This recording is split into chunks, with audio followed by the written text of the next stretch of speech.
बांग्लादेश के हिंदुओं के लिए भारत खोले फाटक, पाकिस्तानियों को वापस भेजो। साध्वी प्राची। बांग्लादेश में हिंदू अल्पसंख्यकों पर हो रहे अत्याचार को लेकर हिंदूवादी नेता साध्वी प्राची ने तीखा बयान दिया है।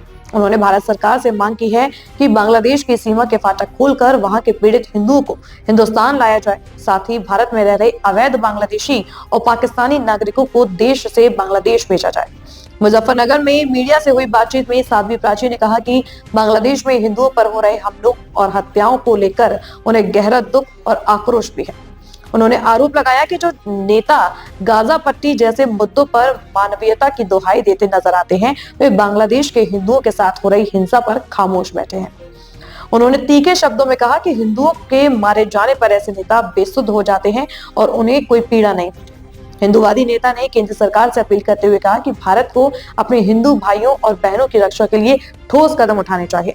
उनके अनुसार बांग्लादेश के हिंदुओं को भारत में सुरक्षित शरण देना समय की मांग है।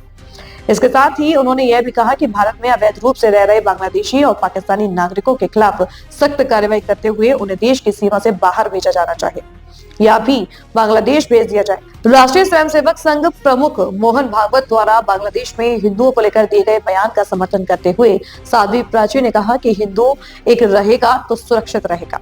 उन्होंने जोर देते हुए कहा कि जहां जहां हिंदू समाज बिखरा है, वहां उसे बांग्लादेश के हिंदुओं की स्थिति से सबक लेना चाहिए। उनके मुताबिक एकजुटता ही हिंदू समाज की सबसे बड़ी ताकत है। साध्वी प्राची ने यह भी कहा कि उन्होंने भगवान भोलेनाथ से हिंदू समाज की रक्षा और सुरक्षा के लिए प्रार्थना की है। उन्होंने समान नागरिक संहिता लागू किए जाने की भी मांग दोहराई और कहा कि यह देश हित में आवश्यक है। साथ ही उन्होंने गृह मंत्री और केंद्र सरकार की टीम की सराहना करते हुए कहा कि सरकार इस दिशा में बेहतर काम कर रही है। अपने बयान के अंत में साध्वी प्राची ने दोहराया कि हिंदुस्तान हिंदुओं का है और देश की सुरक्षा व सामाजिक संतुलन बनाए रखने के लिए कड़े फैसले लेने का समय आ गया है।